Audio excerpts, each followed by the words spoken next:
আমাকে উনি পদ্মা নদীতে চুবানোর জন্য পরামর্শ দিয়েছেন, দুবার চুবাতে হবে, যেন আবার খেয়াল রাখবে যেন মরে না যায়। তাকেও আবার পদ্মা নদীতে দিয়ে 2টা চুবড়ি দিয়ে উঠাই নেওয়া উচিত, মরে যাতে না যায়। ক্ষমতায় থাকাকালীন স্বৈরাচারী শাসক শেখ হাসিনা কিভাবে অপমান করেছিলেন, ক্ষমতায় এসে এবার শেখ হাসিনার অপমানের মোক্ষম জবাব দিলেন ডক্টর ইউনূস।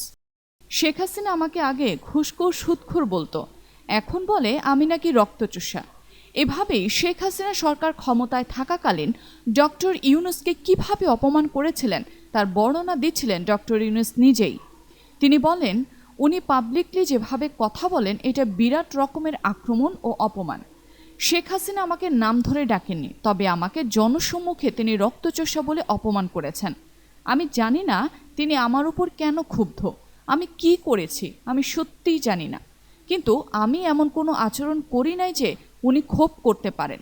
আমি যে কি করেছি এটা আমার কাছে আজও পরিষ্কার না। এদিকে অবশেষে গঠিত হলো অন্তর্বর্তীকালীন সরকার। নোবেলজয়ী অর্থনীতিবিদ অধ্যাপক ডক্টর মোহাম্মদ ইউনূসের নেতৃত্বে অন্তর্বর্তীকালীন সরকারের সদস্য সংখ্যা হচ্ছেন 17 জন। বৃহস্পতিবার 8ই আগস্ট এই সরকারের 17 সদস্যের নাম প্রকাশ্যে এসেছে। এর আগে দুপুর 2:11 ডক্টর ইউনূসকে বহনকারী ফ্লাইটটি হজরত শাহজালাল আন্তর্জাতিক বিমানবন্দরে অবতরণ করে। এরপর বিমানবন্দরে ডক্টর ইউনূস বলেন, গত কয়েকদিন ধরে দেশের মধ্যে সহিংসতা হয়েছে, সেগুলো ষড়যন্ত্র। এটাকে রোধ করতে হবে, তাদের লাঠিপেটা করলে হবে না, সহিংসতাকারীদের আইনের হাতে তুলে দিতে হবে, কোনো প্রকার প্রতিহিংসামূলক কাজ করা যাবে না। তিনি বলেন, আমার উপর যদি আস্থা এবং বিশ্বাস রাখেন তাহলে এটা নিশ্চিত করতে হবে কারো উপর কোনো প্রকার হামলা করা যাবে না, বিশৃঙ্খলা করা যাবে না। যদি বিশৃঙ্খলা করা হয় তাহলে আমি এই দায়িত্বে থাকব না।